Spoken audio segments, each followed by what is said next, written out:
Ballots across the country are being counted right now for the next president of the United States. And here is the latest look at the presidential race. You can see right there on your screen that North and South Dakota, as well as Wyoming, are being called for former President Trump. New York is being called for Harris, and important ballot measures are also coming in. The totals for Amendment 4 in Florida right now show that more than half of voters are in favor of having abortion enshrined in the state constitution, but it needs 60% of the vote to pass.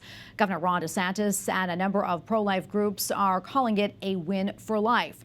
So are Florida's Catholic bishops, who issued a statement writing, "We are profoundly relieved at the defeat of Florida's pro-abortion Amendment 4. It is the first presidential election since the Supreme Court overturned Roe versus Wade." And EWTN News correspondent Catherine Hadro gives us a closer look now at the candidates' stances on abortion. Yes, and big news out of Florida, Tracy, but abortion is a top issue for young women in particular, according to a recent KFF survey. Kamala Harris made abortion central to her campaign. And former President Trump, who played a critical role in overturning Roe v. Wade, has since softened his strong pro-life stance. The fundamental freedom of a woman to make decisions about her own body. IVF, fertilization. I'm like the father. I consider myself to be the father of fertilization. In the race for the White House, the pro-life movement has lost the little ground it had.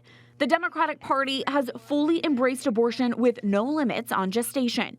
And the Republican Party is slowly stepping away from protecting life. We'll stop Donald Trump's extreme abortion bans because we trust women to make decisions about their own body and not have their government tell them what to do. Harris has extensively reiterated the narrative of choice and freedom used by pro-abortionists during her pro-abortion tour across the U.S. as vice president.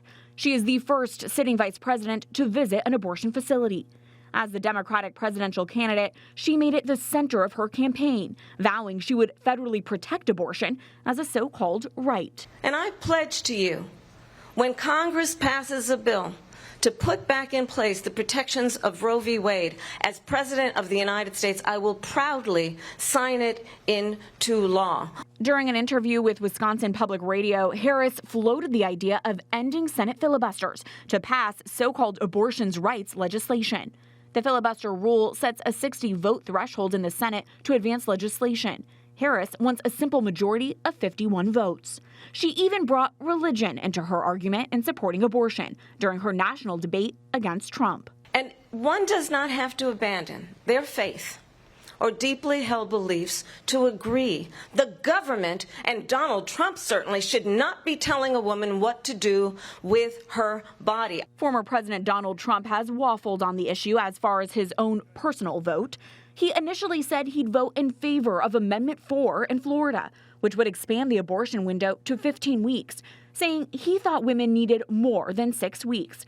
But after some backlash, he officially pledged to vote no on the radical measure. His stance nationally is to leave it to the states. As far as the abortion ban, no, I'm not in favor of abortion ban, but it doesn't matter because this issue has now been taken over by the states. President Trump has also pledged to support in vitro fertilization and promised voters to federally finance the procedures. As part of our efforts to help working families, I'm announcing today in a major statement that under the Trump administration, your government will pay for, or your insurance company will be mandated to pay for, all costs associated with IVF treatment, fertilization for women, IVF treatment.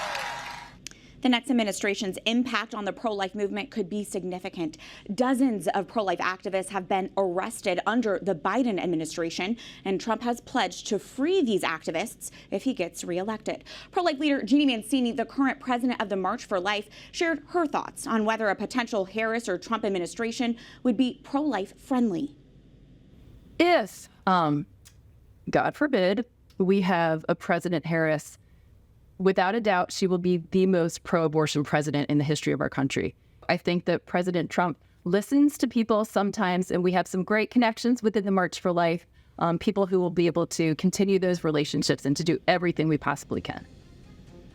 The March for Life is a 501c3 that does not endorse either candidate, but it is, of course, impacted by whomever makes it into office. Mancini says she invites both sides of the aisle to speak at the march every year.